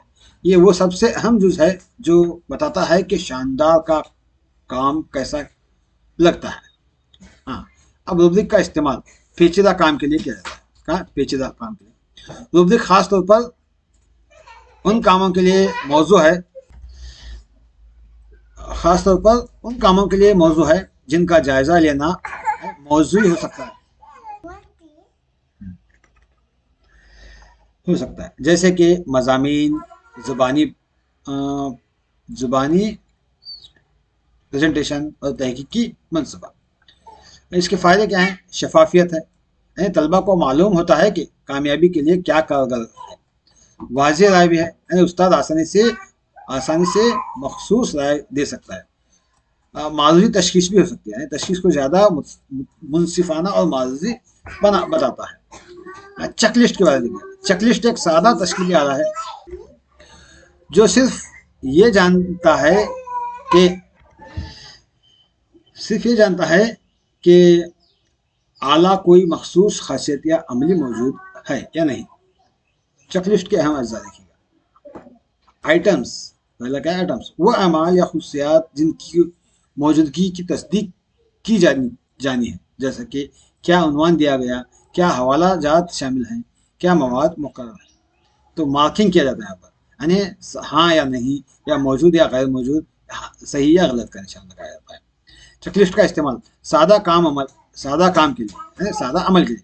चेकलिस्ट उन कामों या मराहिल की तशखीस के लिए मिसाली है जहां सिर्फ मौजूदगी या अदम मौजूदगी को रिकॉर्ड करना हो, जैसे कि किसी लैब के तजुर्बे के मराहिल, किसी पुर्जे की दुरुस्त असम्बली या एक सादा अमल की तश्कील।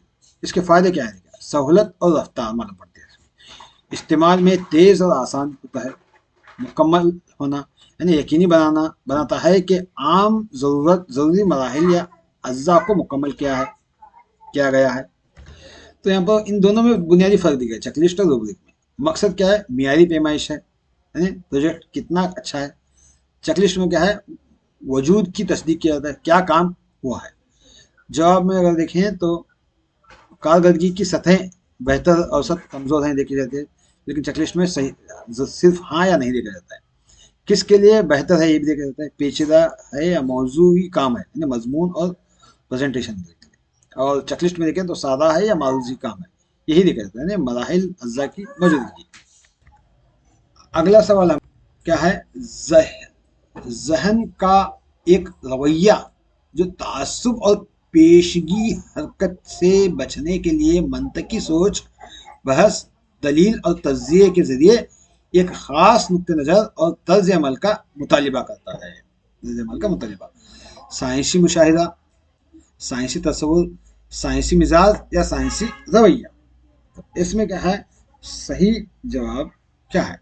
तो क्या है? साइंसी तस्वुर है, साइंसी तस्वुर है।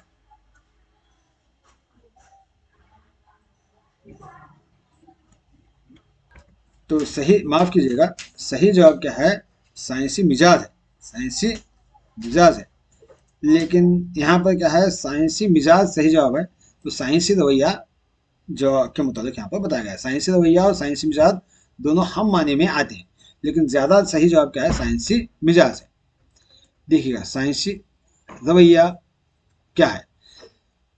साइंसी रवैया किसी फर्द के जहन का वो रुझान और कैफियत है जो उसे हकाइक को जानने, जांचने, नताइज को अखज़ करने और किसी भी मसले से निपटने के लिए एक मंतकी और गैर जानिबदाराना अंदाज अपनाने की तरगीब देता है। सवाल में बयान की गई तमाम खुशियात बराह रास्त साइंसी रवैये की तारीफ है। पहला है तासुब, पेशगी की हरकत से बचना। साइंसी रवैये का मतलब ही ये है कि कोई भी फैसला या राय ज़ाती रुझान या पहले से कायम शुदा मफरूजे की बुनियाद पर ना हो। मंतकी सोच यानी दलील, साइंसी रवैया दलील और मंतक का मुतालिबा करता है, सिर्फ उन बातों को कबूल करता है जो दलील साबित करता है। बहस और तज्जिया, तो यहाँ पर देखें तो यह रवैया किसी भी नुक्ते नज़र को कबूल करने से पहले इस पर बहस करने और उसका गहरा तज्जिया करने की हौसला अफजाई करता है। तो इस लिहाज से क्या है? साइंसी रवैया सही जवाब आना। लेकिन ऑफिशियली की आंसर्स के हिसाब से क्या है? यहाँ पर साइंसी मिजाज दिया गया है। तो साइंसी मिजाज क्यों दिया गया है? क्योंकि क्या है? साइंसी मिजाज जैसे कि हिंदुस्तान में इस्तेमाल होता है, ये साइंसी रवैया दोनों करीबुल माने हैं, साइंसी रवैया और साइंसी मिजाज। लेकिन नफ्सियाती तालीमी उलूम में साइंसी रवैया ज़्यादा वसी है। वाज़ेह तौर पर इन तमाम खुशियात गैर जानिबदारी, दलील और मंतकी की अक्कासी करते हैं, तो जिनका सवाल जिक्र किया गया है। तो मिजाज आमतौर पर फलसफियाना इसलाह है। क्या है? फलसफियाना इसलाह है जो माशरे में साइंसी सोच को फ़रोग देने के लिए इस्तेमाल होता है, जबकि रवैया फ़र्द के अपने अंदाज फ़िक्र को बयान करता है रवैया। तो इसलिए तालीमी सियाक व सबाक में रवैया बेहतर इसलाह है, लेकिन जवाब क्या है? साइंसी मिजाज दिया गया है। हाँ, अगला सवाल क्या है हमारा? तज्जिया इस अमली अमल के जील जिम्रों पर मुश्तमिल है। अमली अमल के जील जिम्रों पर तज्जिया। देखिएगा, तो सही जवाब क्या है? दूसरा है फर्क करना, जोड़ना और मंसूब करना। तो सही जवाब क्या है? फर्क करना, जोड़ करना, मंसूब करना। क्यों? तज्जिया देखिएगा, तज्जिया क्या है? ब्लूम की दर्जाबंदी में तज्जिया वो अमली सतह है जहां तालिब इल्म किसी मवाद या मालूमात को उसके उसूल में जोड़ता है ताकि इसके साख्ती ताल्लुकात को समझ सके। इसमें मालूमात की दुरुस्तगी, अहमियत और मुख्तलिफ हिस्सों के दरमियान रब्त का तयन किया जाता है। वीडियो के दौरान थोड़ी डिस्टर्बेंस भी है क्योंकि मेरे पास वक्त की कमी है, इसलिए क्या है मैं ऐसे ही वक्त में भी बना रहा हूँ जो जिस वक्त मेरे बच्चे कुछ शोरगुल कर रहे हैं, तो इसमें आपको खलल भी पैदा हो सकती है। बहरहाल ध्यान से इस वीडियो को देखिए और अपनी मालूमात को हासिल कीजिएगा, क्योंकि मेरे पास दूसरा वक्त नहीं है बनाने के लिए, मैं फिर मसरूफ़ हूँ, इसलिए क्या है जब वक्त मिलता है आपके लिए मुफीद वीडियो बनाता हूँ। उम्मीद है कि आप मेरी क्या है इस हम इस गलती को नज़रअंदाज करेंगे। तज्जिया के ज़ेनी ज़िम्मे फ़र्क करना, इससे मुराद किसी चीज़ को उसके मुतल्लिका गैर मुतल्लिका हिस्सों में अलग करना, अहम और गैर अहम मालूम में तमीज़ करना है। मिसाल के तौर पर किसी दलील में अहम मफरूज़ा और गैर अहम मफरूज़े में फ़र्क करना है। जोड़ लगाने यानी मुनज़्ज़म करना, इससे मुराद मालूमात के मुख्तलिफ हिस्सों को एक हम आहंग ढांचे में रखना या ये देखना कि वो आपस में किस तरह मुताल्लुक़ रखते हैं। मिसाल के तौर पर रिपोर्ट या ग्राफ के अज्जा का ताल्लुक़ का तयन करना। तीसरा है मंसूब करना, इससे मुराद किसी पैगाम के पीछे मौजूद नुक्ते नज़र, मकसद या तासुब समझना। मिसाल के तौर पर क्या है किसी मुसन्निफ के इरादे या तासुब को पहचानना। लिहाजा इन तीनों के ऑप्शंस की अगर हम देखें तो तज्जिये की सतह से ताल्लुक़ रखते हैं, क्या है तीनों भी तज्जिये की सतह से ताल्लुक़ रखते हैं, तो इसलिए क्या है दूसरा ऑप्शन सही है। दीगर इख्तियारात की अगर बात करें तो तख्लीक करना, मनसूबाबंदी बनाना, बताना, ये तमाम अफ़ाल तख्लीक की सतह के से ताल्लुक़ रखते हैं जो ब्लूम की दर्जाबंदी से आला है। शनाख्त करना, याद करना, तलाश करना, ये क्या है याद रखने की सतह से ताल्लुक़ रखते हैं। और तशरीह करना, तकसीम करना, खुलासा करना, ये समझने की सतह से ताल्लुक़ रखते हैं। अगला सवाल और आखिरी सवाल इस वीडियो का, अमल में जिसमें मियारात को तैयार और लागू करने के नज़दीक के मवाद और तरीके की कदर क्या है। मवाद और तरीके की कदर, तो यहाँ पर अगर हम देखें तो मियारात के मुतालिक जानने की कोशिश करें तो यहाँ पर क्या है सही जवाब तशखीश करना है। क्या करना है? तशखीश करना, इवैल्यूएशन। तशखीश करना क्या है? ब्लूम की दर्जाबंदी की तरमीम शुदा ओजोन वर्जन में तशखीश वह अमली सतह है जो किसी भी चीज़ की कदर, अहमियत या अफादियत का फैसला करने की सलाहियत को जाहिर करता है। तो सवाल में बयान की गई खुसूसियात बराह रास्त तशखीश की तारीफ करते हैं।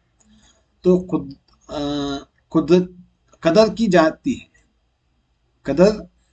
है, तशखीश का मरकजी काम ही किसी चीज़ की कदर या मुनासिबत का फैसला करना है। हाँ, तो मियारात को तैयार और लागू करने का मतलब है किसी तशखीशी अमल हमेशा पहले से तयशुदा मियारात या नए मियारात के मुताबिक राय कायम करने पर मुबनी होता है। क्राइटेरिया मियारात मतलब जब तालिब इल्म इन मियारात को किसी नजरिए हल या तरीक़ेकार पर लागू करता है तो ये तशखीश का अमल कहलाता है। मिसाल के तौर पर किसी मंसूबे की खूबियों और खामियों का जांचना या फैसला करना कि कौन सा हल बेहतर है, ये एक तशखीशी महारत है। दीगर ऑप्शंस की अगर हम बात करें तो इतला क्या है, ये इल्म और उसूल की नई सूरत हाल में इस्तेमाल करने से ताल्लुक़ रखता है। और बनाना या तख्लीक करना, ये ब्लूम की सबसे आला सतह है जिसमें नए और असली ढांचे और मौज़ूआत या ख़यालात की तख्लीक शामिल है, ना कि मौजूदगी की कदर। तज्जिया अगर देखें तो ये किसी चीज़ के हिस्सों में जोड़कर उनके ताल्लुक़ को समझने से ताल्लुक़ है, जैसा कि पिछले सवाल में बयान किया गया है। ये जरूरी नहीं कि कोई हतमी कदर फैसला करे, लिहाजा मियारात की रोशनी में किसी चीज की कदर का फैसला करना तशखीस करना है। क्या करना है? तशखीस करना है। तो ब्लूम की दर्जाबंदी को किस इन तमाम 6 सतहों याद रखना, समझना, इतलाक करना, तज्जिया करना, तशखीस करना, तख्लीक करना का एक मुख्तसर खुलासा देखना चाहते हैं तो इस वीडियो में मुकम्मल देखिएगा। तो ब्लूम के 6 सतहें कौन से हैं? ब्लूम के 6 सतहें, हाँ, ब्लूम के 6 सतहें। ये सतहें निचले दर्जे की सोच से शुरू होकर आला दर्जे की सोच तक की तरफ बढ़ती हैं। निचले दर्जे से नंबर, उर्दू में क्या है, उर्दू में अंग्रेजी में, पहला याद रखना है ना। इसकी वजह देखें तो मालूमात या हकाइक को पहचानना, याद करना, ये इल्म को शऊरी ज़हन में वापस लाने की सबसे निचली सतह है। याद रखने में अमली मिसाल क्या है? तारीफ करना, फहरिस्त बनाना, पहचानना, दोहराना, नाम देना आता है। दूसरा क्या है? समझना आता है, यानी मवाद के मानी को समझना, ख्यालात की तशरीह करना या मालूमात को अपने अल्फाज में बयान करना आता है। इसमें खुलासा करना, तशरीह करना, दर्जाबंदी करना, मवाजना करना, तर्जुमा करना आता है।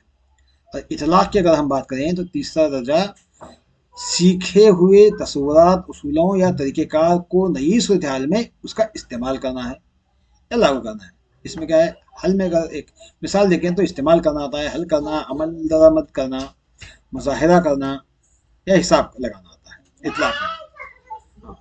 तो अगली सतह, अगर छोटी सतह देखें तो तज्जिया करना है, यानी मालूमात को छोटे हिस्सों में तोड़ना, ताल्लुकात को समझना और रवैये पहचानना कि ये हिस्से मजमूई ढांचे में कैसे काम करते हैं। हाँ, मिसाल के तौर पर अगर देखें तो फ़र्क करना, मुनज़्ज़म करना, मंसूब करना, तकसीम करना, तकाबिली जायजा लेना तमाम आता है तज्जिये में। तशखीस करना पांचवा मरहला। देखें तो किसी